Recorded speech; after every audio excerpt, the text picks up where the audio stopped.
Evet değerli arkadaşlarım, bu Philips maraton gelmeden önce evi temizlemiştik. Şimdi Philips maraton geldi, tekrar temizledik.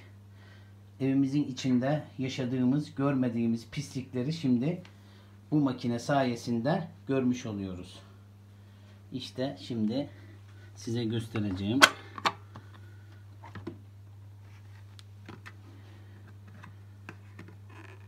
Gördüğünüz gibi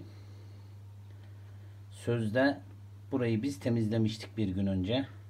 Şu anda ise bu pislikler çıktı. Temiz olmasına rağmen.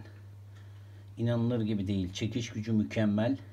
Emiş gücü çok süper. Ve aynı zamanda evi pisliklerden temizliyor, arındırıyor.